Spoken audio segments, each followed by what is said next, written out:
Hell did not create you. Hell does not have permission to break you down and keep you down. You got to rise above it. I got to commit my very being to this thing. I gotta breathe it, I gotta eat it, I gotta sleep it. And until you get there, you'll never be successful in life. But once you get there, I guarantee you, the world is yours. So work hard and you can have whatever it is you want. And the third one is get better. We can all get better. I've gotten better. First talk I gave, I stood up, my mind sat back down. But here's the secret to my success. I stood up and did it again. I stood up and I did it again. And I did it again, and I did it again all those many years ago. I did it when I was scared, and I did it when I didn't want to, and I did it when I was ill. You got to realize that hell doesn't have a place in your life. But during the course of any challenge that you are facing right now in your life, hell will show up. But hell doesn't have to break you. Hell doesn't have to put you in a position where you don't feel you have nothing else left to give of yourself. You have got to recognize the possibilities within you. Nothing is going to be easy. Nothing is going to be handed to you. You got to go through it. You got to hurt so you can grow. You got to feel it. So if hell does show up, if the devil himself knocks on your door, don't answer it. Last year, I did a play called Fences on Broadway. Someone talked about it. Won the Tony Award. But here's the kicker.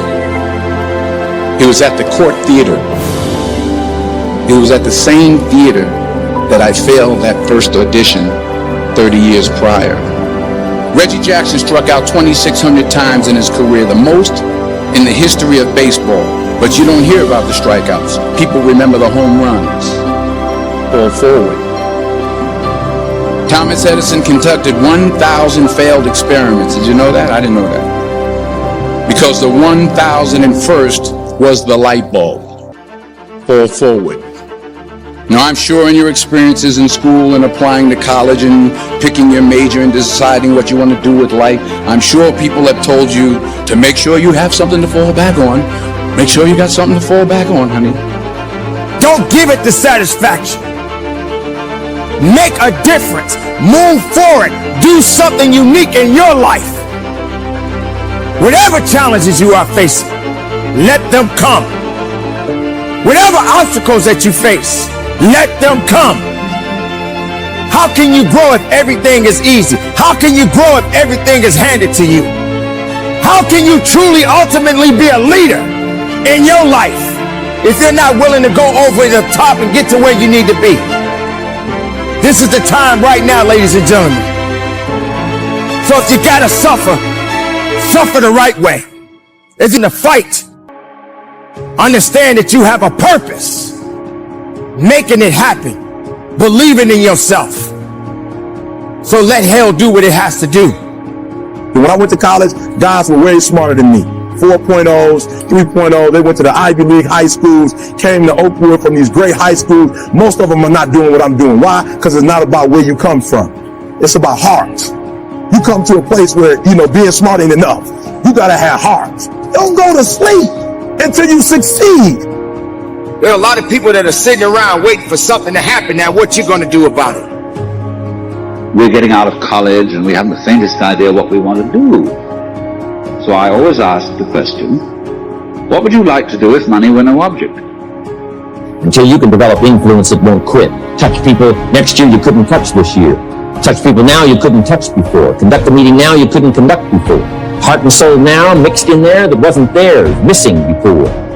I'm asking all of you to get better, in spite of the winters, in spite of the downturn, the money downturn, the social downturn, the personal downturn, whatever it is. Just get stronger. Get better. Doubt's like a plague, and one of the worst is self-doubt. There are many, but that's one of the worst. The guy doubts himself, doubts if it'll last that long for him, doubts if he can do that well, doubts if he can make that much, doubts if he can accomplish all that. A chronic, excellent self-doubter. You can imagine what damage that does to your future.